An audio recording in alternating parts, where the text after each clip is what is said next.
रोशन। आप सुन रहे हैं अमित पटेल की आवाज में।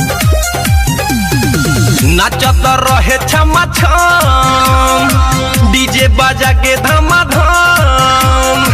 नाचत रहे छमा छम डीजे बाजा के धमाधम। एगो लड़की के छेड़ला स रहे आगराई। अरे हाथ गोड़ छोटा कला पट्टी बाबा नहाइल। मुसकाना के भाई बा भाषण में पिटाइल। हाथ गोड़ छोटा कला पट्टी बाबा नहाइल। मुसकाना के भाई बा भाषण में पिटाइल। कोस के मुसकाना के भाई भाई भाई मुसकाना के भाई बा भाषण में पिटाइल।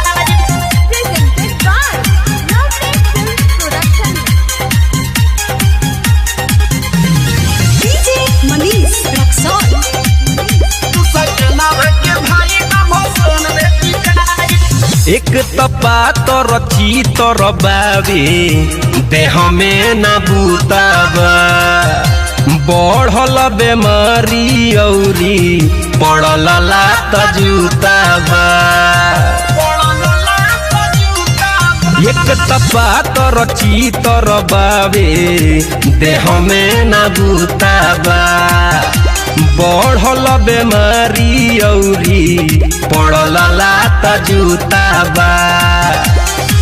बनत रहे मरत उठल गजबे दरद। गइल देह के नरजी बाहर की छपाई।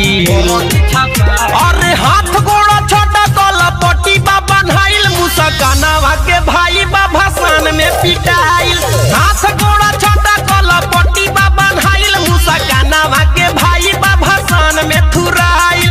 आही रहे दादा भाषण में पिटाइल। म्यूजिक बाय गौरव रोशन। आप सुन रहे हैं अमित पटेल की आवाज में। रहे ओवरलोड चढ़ल रहे नासा हो। मूर्ति भसने के दिन भइल दूरदशा हो। आई हो राम रहे ओवरलोड चढ़ल रहे नासा हो।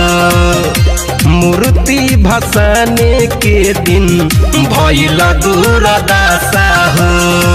कैलाश पार जब ऊपर से पड़ल गादा गद। रहे नशा में नसाइल के कुछ ना बुझाई। अरे हाथ गोड़ छोटा कला पट्टी बाबा नहाइल। मुसकाना के भाई बा भाषण में पिटाइल। हाथ गोड़ छोटा कला पट्टी बाबा नहाइल। मुसकाना के भाई बा भाषण में पिटाइल। हाथे मुके लाते गोड़े धोब दाबा धोब।